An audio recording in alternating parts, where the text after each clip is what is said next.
আজকের নাটক গোরা দ্বিতীয় পর্ব।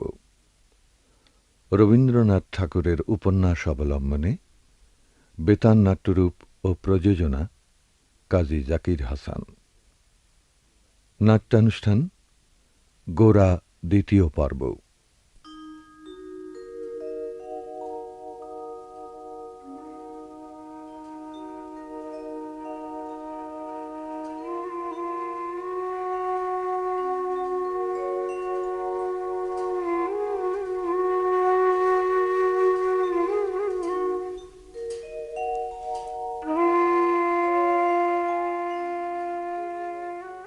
বুঝলে বিনয়, স্কুল থেকে আরম্ভ করে একসঙ্গেই দুজনে সমস্ত শিক্ষা লাভ করেছি, কিন্তু এই জেলখানার বিদ্যেটাতে তোমাকে ফাঁকি দিয়ে আমি এগিয়ে রইলুম। কি হলো, বলছো না যে কিছু? ব্যাপারটা কি? গোটা কত খবর দিয়ে অবস্থাটা বোঝানো ভারী শক্ত, তাই মনে করেছিলাম আস্তে আস্তে তোমাকে সমস্ত ব্যাপারটা বুঝিয়ে বলবো। কিন্তু পৃথিবীতে আমাদের সুবিধা মতো ধীরে সুস্থে কিছুই ঘটতে চায় না। কোন দিক দিয়ে কি ঘটছে তা বুঝতেই পারিনি। ঘটনাটা কি? ঘটনাক্রমে ললিতার সঙ্গে আমার সম্বন্ধ এমন জায়গায় এসে দাঁড়িয়েছে যে তাকে যদি আমি বিয়ে না করি তাহলে চিরজীবন সমাজে তাকে অন্যায় অমূলক অপমান সহ্য করতে হবে। সমাজে যদি ললিতাকে অপমান ভোগ করতে হয় তো উপায় কি? উপায় তো আমার হাতে আছে। ললিতাকে বিয়ে করে তুমি ললিতার প্রতি কর্তব্য পালন করতে চাও, সমাজের প্রতি কর্তব্য নেই? ব্যক্তি এবং সমাজ দুয়ের উপরেই একটি ধর্ম আছে, সেটার উপরে দৃষ্টি রেখে চলতে হবে।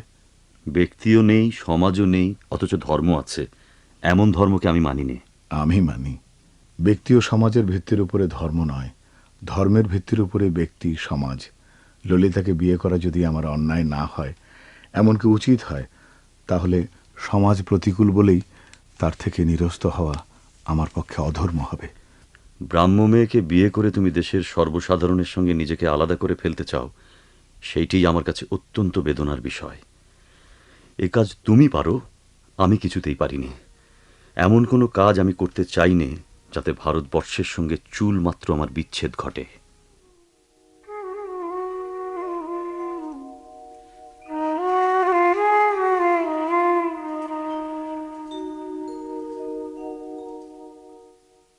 আমার মেয়ে থাকলে যে কি সুখ হতো, এবারটা বুঝতে পেরেছি গোরা। তুই যে কটা দিন ছিলি রে, সুচরিতা যে আমাকে কত সান্ত্বনা দিয়েছে সে আর আমি কি বলবো। এদের সঙ্গে তো আমার পূর্ব পরিচয় ছিল না, কিন্তু দুঃখের সময় পৃথিবীর অনেক বড় জিনিস, অনেক ভালো জিনিসের সঙ্গে পরিচয় ঘটে। দুঃখের একটি গৌরব এবার বুঝেছি। মা, তুমি লজ্জা করছো, কিন্তু তুমি আমার দুঃসময়ে আমাকে যে কত সুখ দিয়েছ সে কথা আমি তোমার সামনে না বলেই বা বাঁচি কি করে? মা, তোমার দুঃখের দিনে উনি তোমার দুঃখের ভাগ নিতে এসেছিলেন, আবার আজ তোমার সুখের দিনেও তোমার সুখকে বাড়াবার জন্য এসেছেন। হৃদয় যাদের বড় তাদের এই রকম অকারণ সৌহার্দ্য। দিদি, আজ তুমি ওদের সকলের কাছে ধরা পড়ে গেছো, এখন পালাবে কোথায়? আমি তোমাকে অনেক দিন থেকেই চিনি, কিন্তু কারো কাছে কিচ্ছু ফাঁস করিনি। বসে আছি চুপ করে। চুপ করে বসে থাকবার ছেলে কি না জানো মা সুচরিতা? যেদিন থেকে ও তোমাদের জেনেছে সেদিন থেকেই তোমাদের গুণগান করে করে আশ যেন ওর কিছুতেই মিটছে না। শুনে রাখো দিদি, আমি যে গুণগ্রাহী তার সাক্ষ্য প্রমাণ হাজির। ও তো কেবল আপনারই গুণের পরিচয় দিচ্ছেন। আমার গুণের পরিচয় জানতো মার কাছে আসবেন, স্তম্ভিত হয়ে যাবেন সব শুনে। শুনছো ছেলের কথা? বিনয়, তোমার বাবা মা সার্থক নাম রেখেছিলেন তোমার। বোধ করি তারা আর কোনো গুণ প্রত্যাশা করেননি আমার কাছ থেকে। আজ তাহলে উঠি মা। বিনয়বাবু, আজকে আমাদের ওদিকে একবার যাবেন না? গোরাকে সঙ্গে নিয়ে পরেশবাবুর ওখান থেকে একবার ঘুরে আসবো ভাবছি। সময় করে একবার মাসির সঙ্গে দেখা করে আসবেন, উনি বলছিল আপনার কথা।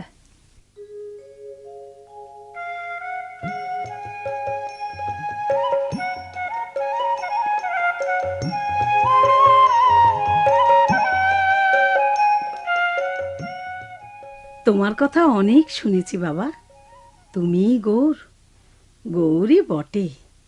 ওই যে কীর্তনে গান শুনেছি, চাঁদেরও অমিয়া মনে চন্দন বাটিয়া গো কে মাজিল গোরার দেহখানি। আজ তাই চোখে দেখলুম, কোন প্রাণে তোমাকে জেলে দিয়েছিল আমি সেই কথাই ভাবি। আপনারা যদি ম্যাজিস্ট্রেট হতেন তাহলে জেলখানায় ইঁদুর বাদুড়ের বাসা হতো। জেলখানা আছে বলেই কি জেলে দিতে হবে? তুমি যে ভগবানের লোক, সে তো মুখের দিকে তাকালেই টের পাওয়া যায়। মানুষের মুখের দিকে তাকালে পাছে ভগবানের রূপ চোখে পড়ে, তাই ম্যাজিস্ট্রেট কেবল আইনের বইয়ের দিকে তাকিয়ে কাজ করেন। যখনই ফুরসত পাই রাধারানীর কাছ থেকে তোমার বই পড়িয়ে শুনি। কবে তোমার নিজের মুখ থেকে ভালো ভালো সব কথা শুনতে পাবো সেই প্রত্যাশা করে এতদিন ছিল। বাবা, তোমাকে আজ কিছু খেয়ে যেতে হবে। তোমার মতো ব্রাহ্মণের ছেলেকে আমি অনেক দিন খাওয়াইনি। দেরি হবে না, তুমি রাধারানীর সাথে কথা কইতে থাকো, আমি এই এলুম বলে। বিনয় আজ আপনার এখানে এসেছিল? হ্যাঁ, আমি জানি কেন এসেছিল। আপনারা ব্রাহ্মমতে বিনয়ের বিয়ে দেবার চেষ্টা করছেন, এটা কি ভালো করছেন? ব্রাহ্মমতে বিয়েকে ভালো কাজ বলে মনে করব না, এই কি আপনি আমার কাছ থেকে প্রত্যাশা করেন? সম্প্রদায়ের লোকের কাছ থেকে মানুষ যেটুকু প্রত্যাশা করতে পারে, আমি আপনার কাছ থেকে তার চেয়ে অনেক বেশি প্রত্যাশা করি। আপনি কোনো একটি দলের লোক নন, এ কথাটা আপনাকে নিজের মনের মধ্যে থেকে নিজে স্পষ্ট বুঝতে হবে। আপনিও কি কোনো দলের লোক নন? আমি হিন্দু। হিন্দু কোনো দল নয়, হিন্দু একটা জাতি। হিন্দু যদি দল নয় তাহলে দলাদলি করে কেন? মানুষকে মারতে গেলে সে ঠেকাতে যায় কেন? আমি যাকে ধর্ম বলে জ্ঞান করছি, হিন্দু যদি তাকে আঘাত বলে গণ্য করে, তাহলে সে স্থলে আমাকে আপনি কি করতে বলেন? তখন যেটাকে আপনি কর্তব্য বলে মনে করবেন তাই করবেন। তবে আপনাকে ভেবে দেখতে হবে, আপনি কি কেবল আপনার দলটির কথা ভাবছেন না সমস্ত মানুষের কথা ভাবছেন? আপনাদের সমাজই ভারতের ২০ কোটি লোককে সৃষ্টি করেনি। কোন পন্থা এই ২০ কোটি লোকের পক্ষে উপযোগী, কোন বিশ্বাস, কোন আচার এদের সকলকে খাদ্য দেবে, শক্তি দেবে, তা বেঁধে দেবার ভার জোর করে নিজেরই উপর নিয়ে এত বড় ভারতবর্ষকে একেবারে একাকার সমতল করে দিতে চান কি বলে? এই অসাধ্য সাধনে যতই বাধা পাচ্ছেন, ততই দেশের উপর আপনাদের রাগ হচ্ছে, অশ্রদ্ধা হচ্ছে। ততই যাদের হিত করতে চান তাদের ঘৃণা করে পর করে তুলছেন। অথচ যে ঈশ্বর মানুষকে বিচিত্র করে সৃষ্টি করেছেন, বিচিত্রই রাখতে চান, তাকেই আপনারা স্পষ্ট করে দেখতে চান না। আমার কথাগুলো হয়তো আপনার কাছে কঠোর শোনাচ্ছে। আসলে আপনার মনে যে একটা স্বাভাবিক উদার শক্তি আছে, সেটা দলের মধ্যে সংকুচিত হচ্ছে বলেই আমি কষ্ট বোধ করছি। না না, আমার কথা আপনি কিচ্ছু ভাববেন না। আপনি বলে যান, আমি বোঝবার চেষ্টা করছি। আমার আর কিছুই বলবার নেই। ভারতবর্ষকে আপনি আপনার সহজ বুদ্ধি, সহজ হৃদয় দিয়ে দেখুন, তাকে আপনি ভালোবাসুন। দিদি, একটু শুনে যাও এদিকে। কি বক্তিয়ার? পানুবাবু এসেছেন, নিচের ঘরে পায়চারি করছেন। একটু বসুন গৌরমোহন বাবু, আমি এক্ষুনি আসছি। তোমারই নাম বুঝি সতীশ, আমাদের বিনয়ের বন্ধু? আপনিও তো বিনয়বাবুর বন্ধু, তাহলে আমারও বন্ধু। অবশ্যই তোমার বন্ধু। আচ্ছা গৌরমোহন বাবু, বক্তিয়ার খিলিজি তো লড়াই করেছিল, সে তো বাংলাদেশ জিতে নিয়েছিল। লড়াই সে আগে করত, এখন আর লড়াইয়ের দরকার হয় না, শুধু বক্তৃতা করে এখন। আমাকে মাফ করবেন পানুবাবু, আপনার সঙ্গে কথাবার্তায় তেমন সুবিধে হবে না আজ। সুবিধে হবে না কেন? কাল সকালে বাবার ওখানে আসুন, দেখা হবে আমার সঙ্গে। আজ বুঝি তোমার ঘরে লোক আছে? আজ আমার অবসর হবে না। কিন্তু রাস্তা থেকে যে শুনলাম গৌরমোহন বাবুর গলার স্বর, তিনি আছেন বুঝি? হ্যাঁ, আছেন। ভালোই হলো। তার সঙ্গে আমার কিছু কথা ছিল। তোমার হাতে যদি বিশেষ কোনো কাজ থাকে, তাহলে আমি ততক্ষণ গৌরমোহন বাবুর সঙ্গে আলাপটা সেরে নিই। আমি তাহলে এবার যাই, দিদি আসছেন। বেশ তো, একসঙ্গেই না হয় কথা কইব তিনজনে। সঙ্গে পানুবাবু রয়েছেন যে। বক্তিয়ার বুঝি খুব বিরক্ত করছে আপনাকে? না না, ওর স্বভাবই ওরকম, একটুখানি লাই দিয়েছেন কি অমনি বকে যাবে অনর্গল। গৌরমোহন বাবু, মাসি আপনার জন্য খাবার তৈরি করতে গেছেন, আমি একবার দেখে আসি তাকে। এসো সতীশ। গৌরমোহন বাবু দেখছি বেশ রোগা হয়ে গেছেন আগের চেয়ে। আগে হ্যাঁ, রোগা হবার চিকিৎসাই চলছিল কিছুদিন। আপনার সঙ্গে কিছু আলাপ ছিল আমার বিনয়বাবু সম্বন্ধে। বলুন। আপনি বোধহয় শুনেছেন, আগামী রোববারে ব্রাহ্ম সমাজে দীক্ষা নেবার জন্য তিনি আয়োজন করেছেন। না, আমি শুনিনি। আপনার এতে সম্মতি আছে? বিনয় তো আমার সম্মতি চাইনি। আপনি কি মনে করেন বিনয়বাবু যথার্থ বিশ্বাসের সঙ্গে এই দীক্ষা গ্রহণ করতে প্রস্তুত হয়েছেন? দীক্ষা নিতে তিনি যখন রাজি হয়েছেন তখন আপনার এই প্রশ্ন সম্পূর্ণ অনাবশ্যক। প্রবৃত্তি যখন প্রবল হয়ে ওঠে তখন আমরা কি বিশ্বাস করি আর করিনি তা চিন্তা করে দেখার অবসর পাইনি। আপনি তো মানব চরিত্র জানেন। না, মানব চরিত্র নিয়ে আমি অপ্রয়োজনীয় আলোচনা করিনি। আপনার সঙ্গে আমার মতের সমাজের মিল নেই, কিন্তু আপনাকে আমি শ্রদ্ধা করি। আমি জানি আপনার যা বিশ্বাস সেটা সত্য হোক আর মিথ্যাই হোক, কোনো প্রলোভনে তার থেকে আপনাকে টলাতে পারবে না। কিন্তু সংসারে ভালো মন্দ বলে জিনিস অবশ্যই আছে, কিন্তু তাই বলে আপনার শ্রদ্ধা অশ্রদ্ধার দ্বারা তার মূল্য নিরূপণ করা বোধ করি ঠিক হবে না। আচ্ছা বেশ, তা না হয় না হলো, কিন্তু বিনয় যে পরেশবাবুর ঘরে বিবাহ করার চেষ্টা করছেন, আপনি কি তাকে বাধা দেবেন না? হারানবাবু, বিনয় সম্বন্ধে এ সমস্ত আলোচনা কি আমি আপনার সঙ্গে করতে পারি? আপনি সর্বদাই যখন মানব চরিত্র নিয়ে আছেন তখন এটাও আপনার বোঝা উচিত ছিল বিনয় আমার বন্ধু, সে আপনার বন্ধু নয়। ব্যাপারটার সঙ্গে ব্রাহ্ম সমাজের যোগ আছে বলেই কথাটা আমি তুলেছি, নইলে ব্রাহ্ম সমাজের আমি তো কেউ নই। আমার কাছে আপনার এই দুশ্চিন্তার কি মূল্য আছে? গৌরমোহন বাবু, আপনার খাবার তৈরি, ও ঘরে চলুন। মাসি আবার পানুবাবুর সামনে বের হবেন না, তিনি অপেক্ষা করছেন আপনার জন্য। চলুন। আমি তাহলে অপেক্ষা করি। শুধু শুধু কেন অপেক্ষা করবেন? আজ কিছুতেই সময় করে উঠতে পারবো না আমি।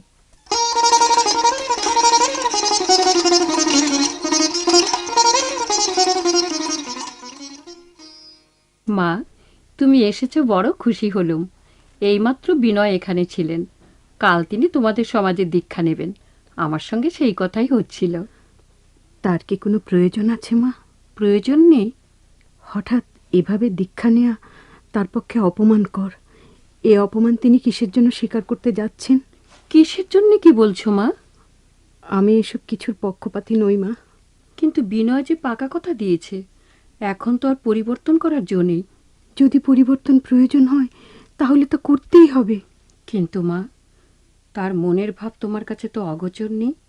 সে নিশ্চয়ই জানে সমাজ পরিত্যাগ না করলে তোমাদের সঙ্গে যোগ হতে পারবে না। লজ্জা করো না মা, ঠিক করে বলো দেখি, এ কথাটা কি সত্য না? তোমার কাছে আমার লজ্জার কিছু নেই মা, সত্যি করে বলছি তোমাকে। আমি এসব কিছু মানিনি। খুব ভালো করেই আমি ভেবে দেখেছি, মানুষের ধর্মবিশ্বাস, সমাজ, আত্মীয় পরিজন ত্যাগ করে পরস্পরের সঙ্গে যোগ হবে, এ কখনো হতেই পারে না। তাহলে তো আমি বলবো হিন্দুতে খ্রিস্টানে বন্ধুত্ব হতে পারে না মা। হা হা, তোমার কথা শুনে বড় আনন্দ হলো। আমি তো এই কথাই বলি, এক মানুষের সঙ্গে আর এক মানুষের রূপ, গুণ, স্বভাব কিছুই মেলে না, তবু তো সেজন্য দুই মানুষের মিলনে বাঁধে না। তাহলে মত বিশ্বাস নিয়েই বা বাঁধবে কেন? মা, তুমি আমাকে বাঁচালে। আমি বিনয়ের জন্যে বড় ভাবছিলাম, তোমাদের সঙ্গে সম্বন্ধ যদি ওর কোথাও কিছু ঘা লাগে, সে তো বিনয় কোনো মতেই সইতে পারবে না। কিন্তু কি সৌভাগ্য ওর! এমন সংকট এত সহজে কাটিয়ে দিলে, এ কি কম কথা? হ্যাঁ মা, পরেশবাবুর সঙ্গে কি এসব কথা আলোচনা করেছ? করিনি, কিন্তু আমি জানি তিনি ঠিক বুঝবেন এসব কথা। তাই যদি না বুঝবেন, তাহলে এমন বুদ্ধি, এমন মনের জোর পেলে কোথা থেকে? মা, আমি বিনয়কে ডেকে আনি, তার সঙ্গে নিজের মুখে তোমার বোঝাপড়া করে নেওয়া উচিত। মা, এই যে বিনয়, তুমি এসেছো, ভেতরে এসো। মা যে আমার অনেকক্ষণ হয় এসেছেন। সুচি দিদি এসেছেন? ললিতা এসেছেন। তোমরা কথা বলো, আমি একটু খাবার জোগাড় করি গে। তখন তাহলে আপনি এসেছেন? দেখেছেন নাকি? ঘরের বাইরে পালকির বেহারার আওয়াজ পেয়ে ভাবলুম মার বুঝি কোনো কুটুম্ব স্ত্রীলোক এসেছেন, তাই তো ঘর থেকে বেরিয়ে গিয়েছিলাম। ভালোই করেছেন, নইলে মার মুখ থেকে খোলামেলা এত কথা জানতুম কি করে? মা সব কথা বলে দিয়েছেন বুঝি? মাকে কি বলেছেন সে আপনি জানেন, কিন্তু নিজেকে খাটো করে আমাকে গ্রহণ করতে আসবেন, এই অগৌরব আমি সহ্য করতে পারবো না। আপনি যেখানে আছেন সেখানেই অবিচলিত থাকবেন, এই আমি চাই। আপনার যেখানে প্রতিষ্ঠা, আপনিও স্থির থাকবেন সেখানে। কিছুমাত্র নড়চড় করতে হবে না আপনাকে। প্রীতি যদি প্রভেদকে স্বীকার করতে না পারে, তাহলে জগতে কোনো প্রভেদ কোথাও আছে কেন? আমি যা বুঝি, আমি যাতে বিশ্বাস করি, আজ তা স্পষ্ট করে বলে যাচ্ছি আপনাকে বিনয়বাবু, আমরা শুধুই দুটি মানবাত্মা। হিন্দু ব্রাহ্ম সম্পর্কটা এখানে নেহায়তি গৌণ বিষয়।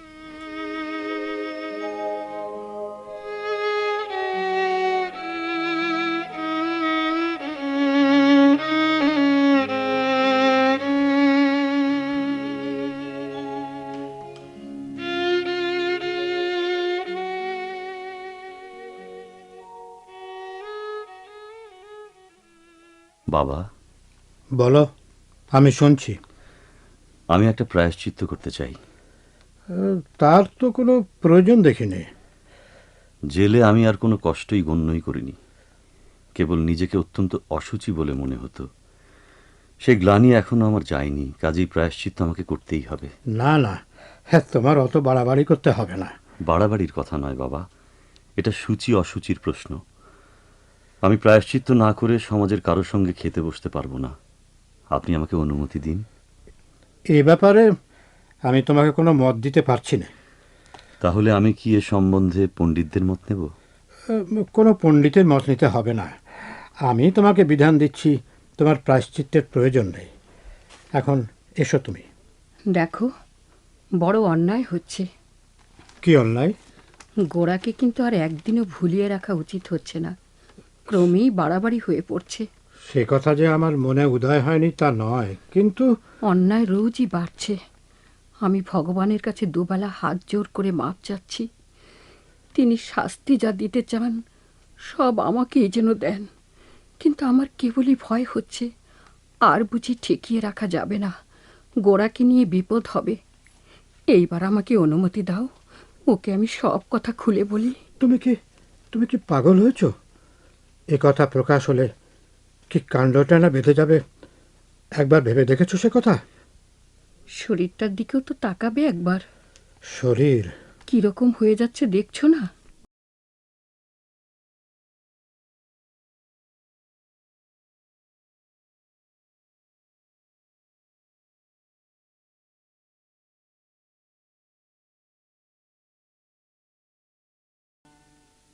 বিনয় দীক্ষা গ্রহণ করতে অসম্মত হয়েছেন, কিন্তু ললিতার কথার ভাবে বুঝতে পারছি দীক্ষা না হলেও বিনয়ের সঙ্গে বিয়েতে সে কোনো বাধা অনুভব করছে না। না বাবা, সে কখনোই হতে পারে না, কিছুতেই না। কি হতে পারে না? বিনয় ব্রাহ্ম না হলে কোন মতে বিয়ে হবে? হিন্দু মতে। না না, এমন কথা মনে আনা উচিত নয়। শেষকালে ঠাকুর পুজো করে ললিতার বিয়ে হবে? এ কিছুতেই হতে দিতে পারবো না। বিবাহ অনুষ্ঠানে শালগ্রামের সংস্রব বাদ দিতে বিনয় রাজি হয়েছে, এতে তুমি কি বলো? আমাদের সমাজ থেকে ললিতাকে তাহলে বেরিয়ে যেতে হবে। ললিতা বারবার আমাকে বলছে, দুঃখ স্বীকার করতে সে যে শুধু প্রস্তুত তা নয়, এতে সে আনন্দ বোধ করছে। এ কথা যদি সত্য হয় তাহলে অন্যায় না দেখলে আমি তাকে বাধা দেব কি করে? কিন্তু বাবা, এ কিরকম হবে? জানি এতে একটা সংকট সৃষ্টি হবে, কিন্তু ললিতার সঙ্গে বিনয়ের বিয়েতে যখন দোষ কিছু নেই, তখন সমাজে যদি বাধে তাহলে সে বাধা মানা কর্তব্য নয় বলে আমি মনে করি। এতে তোমাকে সবচেয়ে বেশি দুঃখ পেতে হবে। সে কথা ভাবা আমার ঠিক হবে না। তুমি কি সম্মতি দিয়েছ? এখনো দিইনি, কিন্তু দিতেই হবে। ললিতা যে পথে যাচ্ছে সে পথে আমি ছাড়া কে তাকে আশীর্বাদ করবে? ঈশ্বর।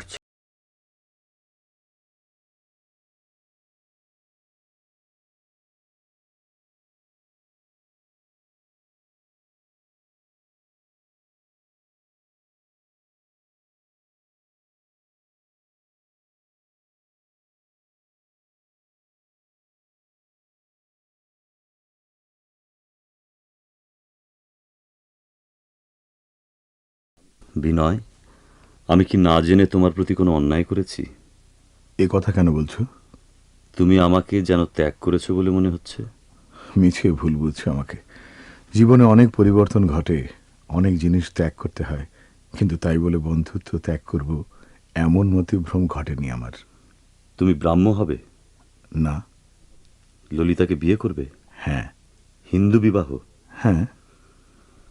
পরেশবাবু তাদের সম্মত আছেন? সম্মতি জানিয়ে তিনি চিঠি লিখে পাঠিয়েছেন আমাকে। এই তার চিঠি, পড়ে দেখো। যে শক্তি তোমাদিগকে দুর্নিবার বেগে সুখ, স্বচ্ছন্দতা ও সমাজবিধির বাইরে আকর্ষণ করিয়া লইয়া চলিয়াছেন, তাহাকেই ভক্তির সহিত প্রণাম করিয়া তাহারই হস্তে তোমাদের দুইজনকে সমর্পণ করিলাম। তিনি তোমাদের জীবনের সমস্ত নিন্দা, গ্লানি, আত্মীয় বিচ্ছেদকে সার্থক করিয়া তুলুন। তিনি তোমাদিগকে দুর্গম পথে আহ্বান করিয়াছেন, তিনি তোমাদিগকে গন্তব্যস্থানে লইয়া যাইবেন। এবার তোমাকে সম্মতি দিতে হবে। পরেশবাবু সম্মতি দিতে পারেন, আমি সম্মতি দিতে পারিনি। অর্থাৎ তুমি আমাদের এই বিয়েকে স্বীকার করবে না? নিশ্চয়ই করব না, এবং তোমাদের ত্যাগ করব। আপন যখন পর হয় তখন তাকে সম্পূর্ণ ত্যাগ করা ছাড়া অন্য কোনো গতি নেই। যে সমাজে অতি সামান্য ঘা লাগলেই বিচ্ছেদ ঘটে, যে বিচ্ছেদ চিরবিচ্ছেদ হয়ে দাঁড়ায়, সে সমাজের মানুষের পক্ষে স্বচ্ছন্দে চলাফেরা, কাজকর্ম করার পক্ষে বাধা কত, সে কথা কি চিন্তা করে দেখবে না? সে চিন্তার ভার আমার উপর নেই। আজ বুঝেছি, মানুষের জীবনের গতি মহানদীর মতো। সে আপনার বেগে অভাবনীয় রূপে এমন নতুন নতুন দিকে পথ করে নেয়, যেদিকে পূর্বে তার স্রোত ছিল না। এই তার গতির বৈচিত্র্য, তার অভাবনীয় পরিণতি বিধাতার অভিপ্রায়। নিজের মধ্যেই যখন এ কথাটা একেবারে প্রত্যক্ষ হয়েছে, তখন কোনো সাজানো কথায় আর আমাকে কোনো দিন ভোলাতে পারবে না। পতঙ্গ যখন আগুনের মুখে পড়তে চলে, সেও তখন তোমার মতো ঠিক ওই রকম তর্কই করে। অতএব তোমাকে আমিও আজ বোঝাবার কোনো বৃথা চেষ্টা করব না। সেই ভালো। সমাজ বলে রাক্ষসের কাছে প্রতিদিন মানুষ বলি দিয়ে কোনো মতে তাকে ঠান্ডা করে রাখতে হবে, সে আমি কোনো মতে স্বীকার করতে পারবো না।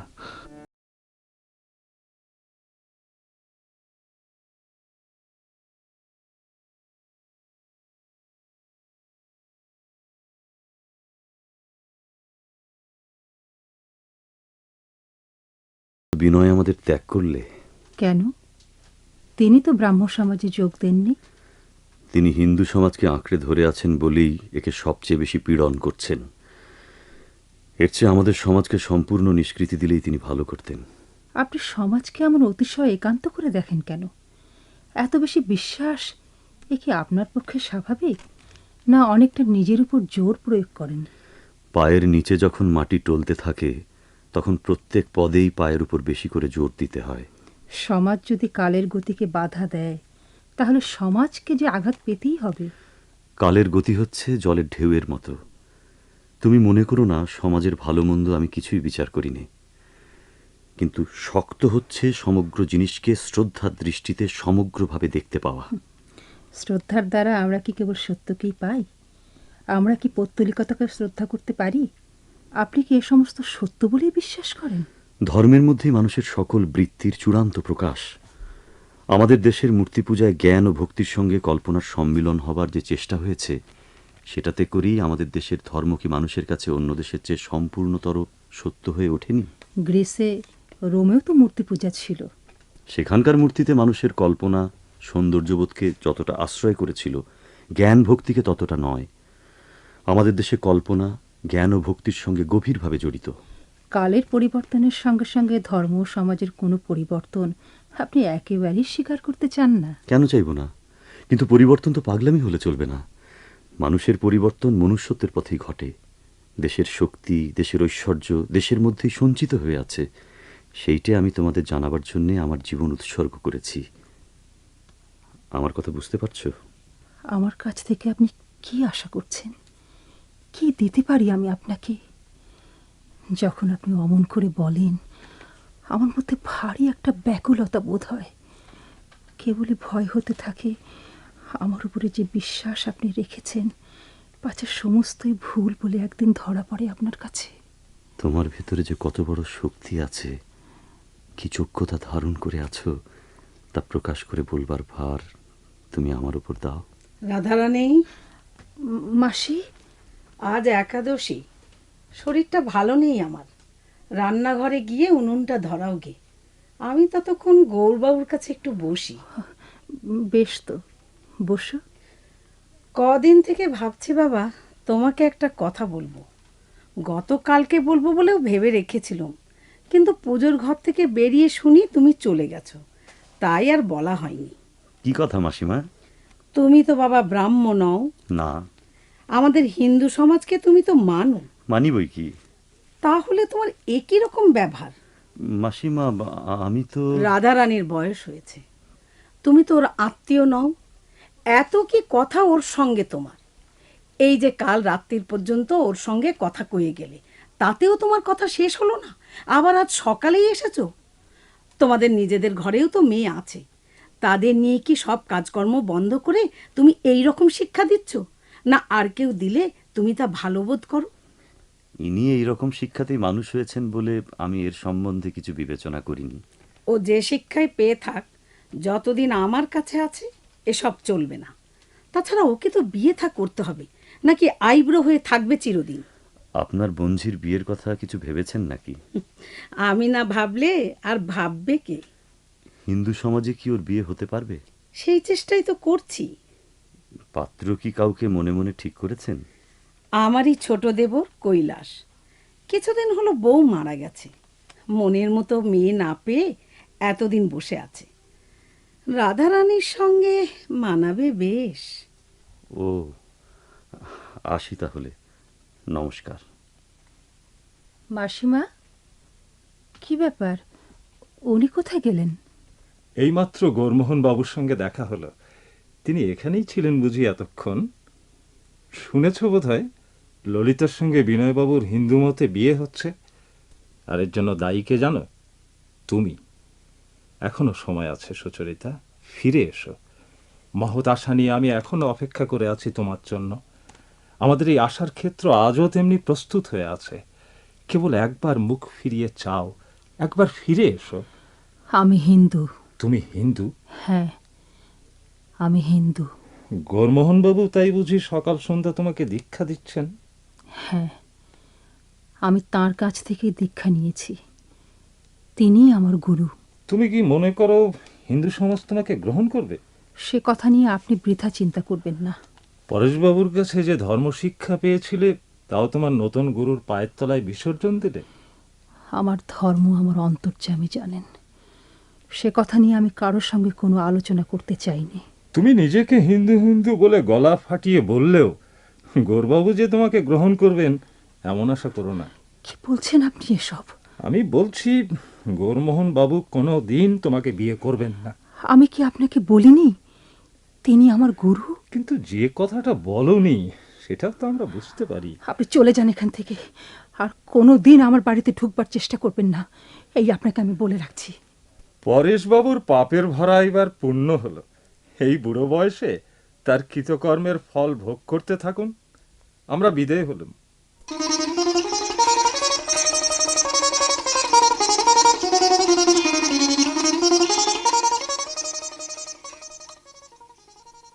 সুচি দিদি। কি ভাই ললিতা, সব ঠিক হয়ে গেছে। দিন ঠিক হলো কবে? সোমবার। কোথায়? বাবা জানেন। আমি যে কত খুশি হয়েছি সে আর কি বলবো ললিতা। বিনয়ের মতো স্বামীর তুই যেন যোগ্য হতে পারিস এই প্রার্থনা করি। আর আমার যোগ্য বুঝি কাউকে হতে হবে না? এখন থেকে বুঝি এইসব মত্তপাটা হচ্ছে? যা হোক, এতদিনই একটা জহুরি জুটেছে। আমাদের মতো আনারের কাছ থেকে এখন আর তোকে আদর যাঁচবার দরকারই হবে না। হবে না বই কি, খুব হবে। ও, এমন করে কেউ গাল চেপে বুঝি? আমাকে ফাঁকি দিয়ে তোমার আদর অন্য কাউকে দেবে সে চলবে না। অন্য কাউকে দিতে যাব কেন? দেবে না তো ঠিক, একেবারে কাউকে না। না। দেখো দিদি, আমার চেয়ে তুমি অন্য কাউকে বেশি ভালোবাসো এ আমি একেবারে সইতে পারতাম না, কিন্তু আজ বলছি, কিছু মনে করো না দিদি। যখন গৌরমোহনবাবু আমাদের বাড়িতে আসতেন আমার ভারী রাগ হতো। কেন রাখতুম জানো? আমি বলবো কি করে যে তুই কেন রাখতিস? সেই কথাটা না বলে আমি বিদায় নিয়ে যেতে পারবো না তোমার কাছ থেকে। তুমি কি মনে করো আমি কিছুই বুঝতে পারিনি? আমি বুঝেছি দিদি, আমার চেয়ে তুমি তাকেই বেশি ভালোবাসো। ললিতা, এ তুই কি বলছিস? সত্যি বলছি দিদি, আমি এতটুকু রাগ করিনি। আমি ভীষণ খুশি হব যদি তোমার... ললিতা, তোর পায়ে পড়ি ভাই, ও কথা মুখেও আনিস নে। ও কথা শুনলে আমার মাটিতে মিশে যেতে ইচ্ছে করে। কেন দিদি, তিনি কি? না না না, পাগলের মতো কথা বলিস নে ললিতা। যে কথা মনে করা যায় না সে কথা মুখে আনতে নেই। এ তোমার বাড়াবাড়ি দিদি। এতদিন আমি যা লক্ষ্য করেছি তাতে নিশ্চয় করে তোমাকে বলতে পারি। আমি দুহাত দিয়ে কান বন্ধ করলাম।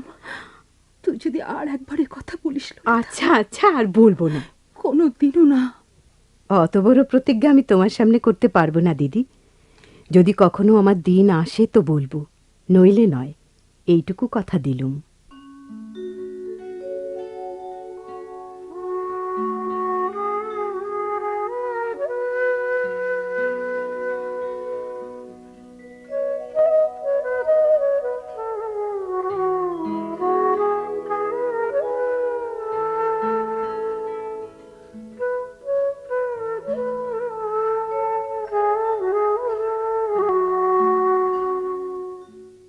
যে ভারতবর্ষের অভিমুখে গৌরমোহন বাবু আমার দৃষ্টিকে প্রসারিত, চিত্তকে প্রবল প্রেমে আকৃষ্ট করেছেন, এতদিন পরে সেই ভারতবর্ষে কালের হাত পড়েছে। সেই ভারতবর্ষ ক্ষয়ের মুখে চলেছে। সে কথা কি তিনি চিন্তা করেননি? তার কি উচিত ছিল না এই সময়ে আমার সম্মুখে এসে আমাকে আদেশ করা, আমাকে পথ দেখিয়ে দেয়া? আমাকে যদি তিনি আমার সমস্ত বাধা, সমস্ত অজ্ঞতা হতে উদ্ধার করে যথাস্থানে দাঁড় করিয়ে দিতে পারতেন, তাহলে কি সমস্ত ক্ষুদ্র লোকলজ্জা, নিন্দা, অপবাদ ছাড়িয়েও তার মূল্য ছাপিয়ে উঠত না? গৌরবাবু কেন আমাকে পরীক্ষা করলেন না? কেন আমাকে অসাধ্য সাধন করতে বললেন না? আমাদের এমন করে ত্যাগ করবেন এ কখনোই হতে পারে না। আমার সন্ধান তাকে করতেই হবে। তিনি যত বড় শক্তিমান পুরুষই হন, সমস্ত লজ্জা সংকোচ ত্যাগ করে আমার কাছে তাকে আসতেই হবে।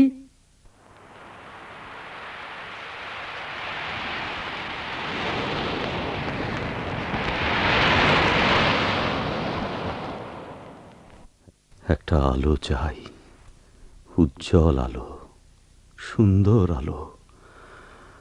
আমাদের কি আছে তা আমরা জানি না, যা গোপনে আছে তাকে প্রকাশ করতে পারছি না, যা সঞ্চিত আছে তাকে ব্যয় করা আমাদের অসাধ্য।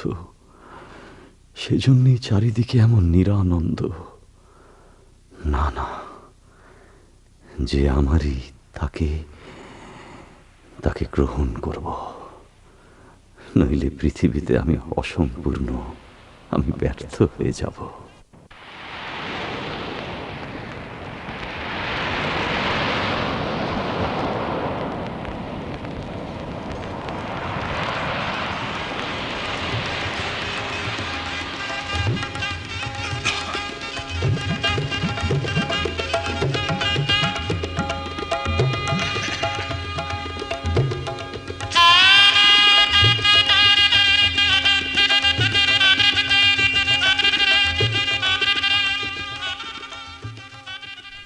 ললিতার বিয়ে হয়ে গেল। অন্তত একটা মেয়ের জন্য তো পরেশবাবু নিশ্চিন্ত হলেন।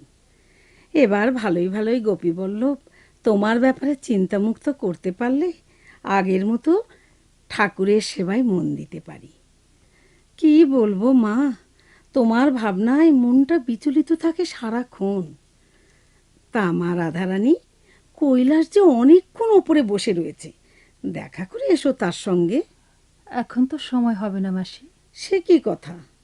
তুমি নিতে গেছো আমাকে, সবার সামনে তোমাকে ফিরিয়ে দেব না বলেই সঙ্গে এসেছি, কিন্তু এবার যে আমাকে যেতেই হবে। তা বেশ, তো আজকের দিনটা থেকে তুমি কাল না হয় যেও। আমি এখনই স্নান করি বাবার ওখানে খেতে যাব, সেখান থেকে ললিতার বাড়ি যাব। কিন্তু কৈলাস যে তোমাকেই দেখতে এসেছে। আমাকে দেখে তাঁর লাভ? শোনো একবার, এখনকার দিনে না দেখে কি এসব কাজ হবার জো আছে? বিশেষ কিছু না, এই দেখে যাবে মাত্র, মিনিট 5। না। আচ্ছা বেশ, তা নাই হলো। কিন্তু একটা কথা আজ তোমাকে স্পষ্ট করে আমাকে বলতেই হচ্ছে মা রাধারানী। কিসের আশাতে তুমি সময় ক্ষয় করছো বলো তো? গোরা যতই নিজেকে হিন্দু বলে বড়াই করুক না কেন, সমাজের মধ্যে ওর স্থান কি? কে মানে ওকে?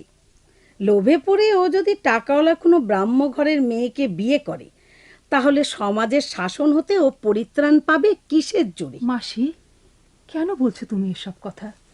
জানো, এসব কথার কোনো মূল্য নেই আমার কাছে। আমি জানি গোরা তার মার সঙ্গে পরামর্শ করে তোমাকে বিয়ে করার চেষ্টা করছে। তুমি যাদের কথা বলছো আমি তাদের ভক্তি করি। তাদের সঙ্গে আমার সম্বন্ধটা যতক্ষণ না পরিষ্কার হচ্ছে তোমার কাছে, ততক্ষণ এখানে থাকাটা আমার পক্ষে সমীচীন নয়। আমি এখনই চললুম এখান থেকে। তুমি শান্ত হলে তবেই আমি ফিরে আসব। গৌরমোহনের প্রতি তোমার যদি এই মনোভাব, তাকে বিয়ে করবে না এই যদি ভেবে থাকো, তাহলে কৈলাসকে বিয়ে করতে বাধা কোথায় তোমার? তুমি তো আর আইবুড়ো থাকবে না। থাকি যদি, দোষ কি?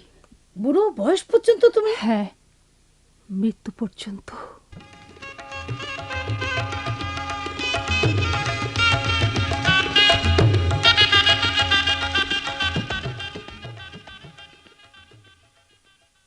বাবা এখন কেমন আছেন মা? এখন একটু ভালো। মহিম সাহেব ডাক্তার ডাকতে গেছে। গৌরমোহন বাবা, আমার সামনে ওই আসনটা টেনে বসো। তোমার সঙ্গে আমার জরুরি কিছু কথা আছে। সেসব কথা এখন না বললেই কি নয় বাবা? আমার সময় হয়ে এসেছে। এতদিন তোমার কাছে যা গোপন ছিল, আজ তোমাকে তা না বলে গেলে আমার মুক্তি হবে না। আপনার খুব কষ্ট হচ্ছে বাবা? কষ্ট? গোরা, তখন আমি কিছু মানতুম না। সেই জন্যেই এত বড় ভুল করেছি। কিন্তু পরে আর সেই ভুল সংশোধনের কোনো পথ ছিল না। মনে করেছিল কোনো দিনই তোমাকে বলবার আবশ্যক হবে না। যেমন চলছে এমনি চলে যাবে। কিন্তু এখন দেখছি সে হবার জো নেই। আমার মৃত্যুর পরে তুমি আমার শ্রাদ্ধ করবে কি করে? মা, বাবা কি বলছেন? বলে দাও আনন্দময়ী। গোরা যা জানতে চাইছে। সত্যি কি বাবা শ্রাদ্ধ করবার অধিকার আমার নেই? না না বাবা, নেই। আমি ওর ছেলে নই? না। তুমি আমার মা নও? তুই যে আমার পুত্রহীনার পুত্র, তুই যে গর্ভের ছেলের চেয়ে অনেক বেশি বাবা। তোমরা তাহলে কোথায় পেলে আমাকে? তখন মিউটিনি। আমরা এটোয়াতে। তোমার মা সিপাহীদের ভয়ে পালিয়ে এসে রাত্রে আমাদের বাড়িতে আশ্রয় নিয়েছিলেন। তোমার বাবা তার আগের দিনই লড়াইয়ে মারা গিয়েছিলেন। তার নাম ছিল... আমি নাম জানতে চাই না। তিনি আইরিশম্যান ছিলেন। সেই রাত্রেই তোমার মা তোমাকে প্রসব করে মারা গেলেন। তারপর থেকে তুমি আমাদের ঘরে মানুষ হয়েছ।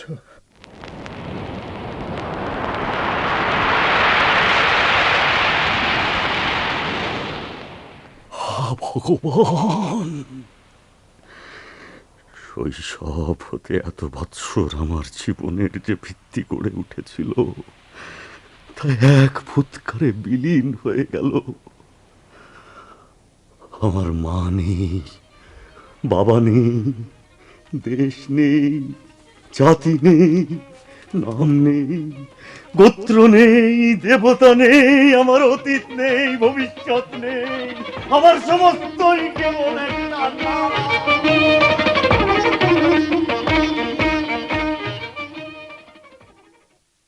এসো এসো বাবা, বসো। কি ব্যাপার, কি হয়েছে তোমার? বড়ই বিচলিত মনে হচ্ছে তোমাকে। কাকা বাবু, আজ যে সমস্ত কিছুই জানতে পেরেছি। কি জেনেছ? আমার কোনো বন্ধন নেই। কিসের বন্ধন? আমি হিন্দু নই। হিন্দু নও? না, আমি হিন্দু নই।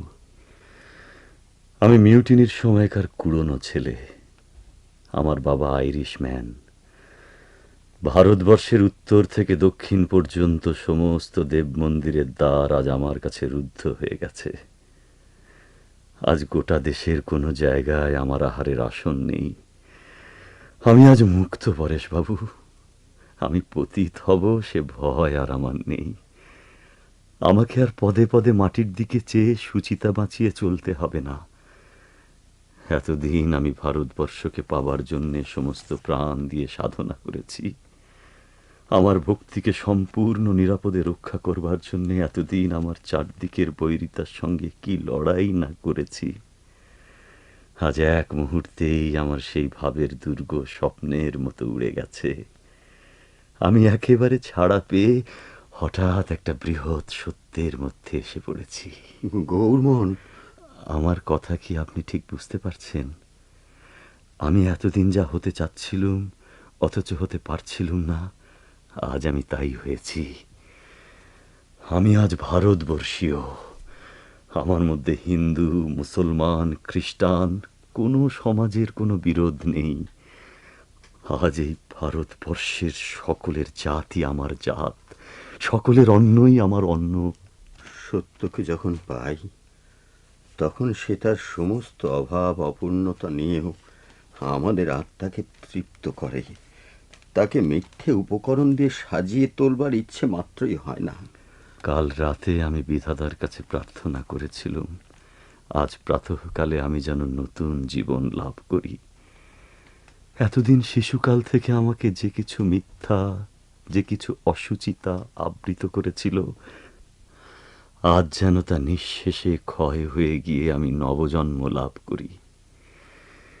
ঈশ্বর যে এমন করে আমার অসুচিতাকে একেবারে সমূলে ঘুচিয়ে দেবেন তা আমি স্বপ্নেও ভাবতে পারিনি। আজ আমি এমন শুচি হয়ে উঠেছি যে চণ্ডালের ঘরেও আমার আর অপবিত্রতার ভয় রইল না। পরেশবাবু, আজ প্রাতঃকালে সম্পূর্ণ অনাবৃত চিত্ত নিয়ে একেবারে আমি ভারতবর্ষের কূলের উপরে ভূমিষ্ঠ হয়েছি। মাতৃক্রোড় যে কাকে বলে এতদিন পরে তা আমি পরিপূর্ণভাবে উপলব্ধি করতে পেরেছি। গৌর, তোমার মাতৃক্রোড়ে তুমি যে অধিকার পেয়েছ, সেই অধিকারের মধ্যে তুমি আমাদেরও আহ্বান করে নিয়ে যাও। আজ মুক্তি লাভ করে প্রথমেই আপনার কাছে কেন এসেছি জানেন? কেন? আপনার কাছেই এই মুক্তির মন্ত্র আছে। সেজন্যই কোনো সমাজেই আপনি স্থান পাননি। আমাকে আপনার শিষ্য করুন। আজ সেই দেবতারই মন্ত্র আমাকে দিন, যিনি হিন্দু, মুসলমান, খ্রিস্টান, ব্রাহ্ম সকলেরই, যার মন্দিরের দ্বার কোনো জাতির কাছে, কোনো ব্যক্তির কাছে কোনোদিন অবরুদ্ধ হয় না, যিনি কেবলই হিন্দুর দেবতা নন, যিনি ভারতবর্ষের দেবতা। এতদিন যাকে দেবতার মতো ভক্তি করে এসেছি, সর্বান্তকরণে মেনে এসেছি যাকে গুরু বলে, সামনে রেখে কোনো দিন তাকে প্রণাম করতে পারিনি। আজ যখন সেই সুযোগ এসেছে তাকে আর হাতছাড়া করতে চাইনি। আপনি আমার সশ্রদ্ধ প্রণাম গ্রহণ করুন। সুচরিতা, আমি আর তোমার গুরু নই, এই বলে আমি আজ তোমার কাছে প্রার্থনা জানাচ্ছি। আমার হাত ধরে তোমার ওই গুরুর কাছে আমাকে নিয়ে চলো। এসো, আমাদের তুমি আশীর্বাদ করো বাবা। এই বলে তোমাদের আশীর্বাদ করছি। জীবনে যে সত্যের সন্ধান আজ খুঁজে পেয়েছ, তা যেন সমস্ত ভারতবর্ষের ভালো মন্দে, সুখ দুঃখে বিলিয়ে দিতে পারো।